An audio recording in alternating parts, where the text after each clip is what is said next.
we're going to describe the basic differences between the full BodyTalk system and the BodyTalk Access program. Well, the BodyTalk system was formed in the mid-1990s and has been growing all over the world, and it is considered the leader in energy medicine. It's very effective, and we have over 2,000 practitioners globally. However, there are still some parts in the world where BodyTalk has not yet penetrated. And because of the complexity of learning the full BodyTalk program, this modality is not available to everybody on the planet.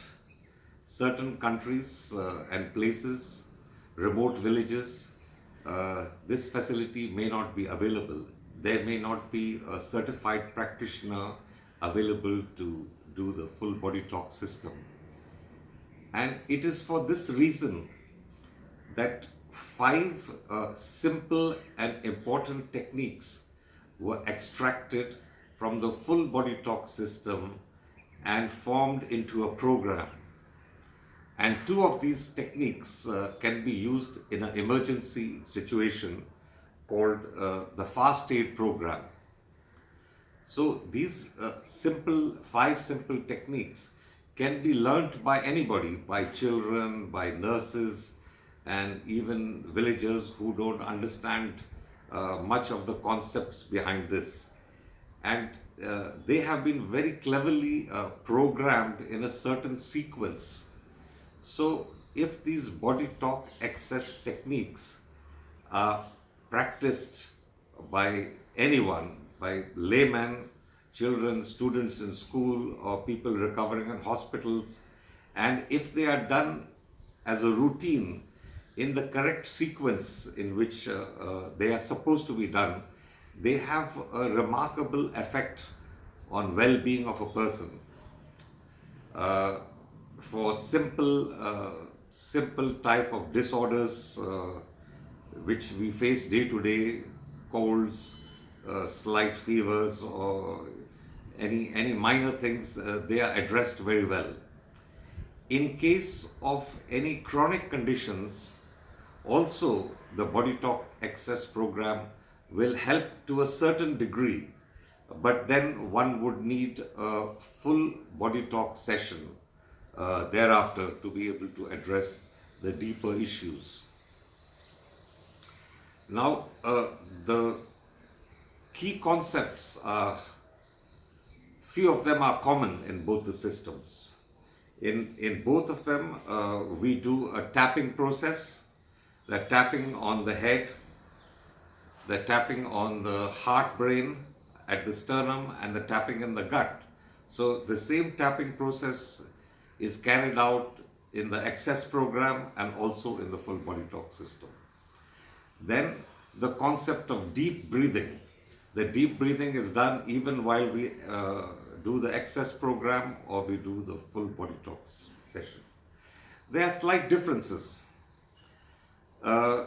In the full BodyTalk system, we are contacting the innate wisdom, and through the innate wisdom we are able, through a yes and no that we get through neuromuscular feedback, we program the body for a yes and no, and following the protocol we are able to work on the priorities of the mind body.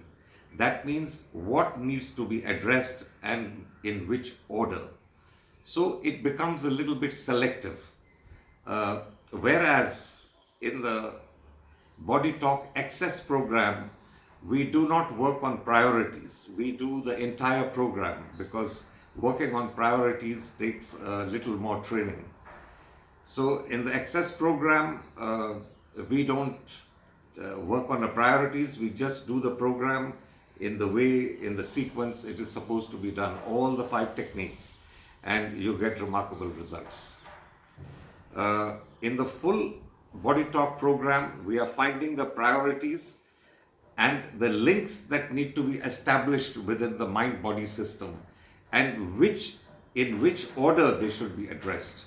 So that's the answers we get from the innate wisdom. We are guided by the innate wisdom to find those priorities. And another concept is permissions. In the full Body Talk system, we take permission through the innate wisdom by getting a yes and no, whether permissions are required to be taken by the person. Permissions is important in every case, no matter what we do in Body Talk. So in the full system, we are getting the permission through the innate wisdom. But in the access program, we are not contacting the innate wisdom, so a verbal permission would be sufficient. Anyway, it would not be a good idea to pick up anyone from the street and start doing an access program on him unless he agrees to it, right? So a verbal permission is adequate. So this is the basic difference between the Body Talk access and the full Body Talk program. And even those who want to go into a full Body Talk program, learning the full Body Talk system, it is advisable to do the access course first, so that one's body gets used to how adjustments and links are established within the body. So this is the basic difference between the Body Talk access and the full Body Talk system. Okay.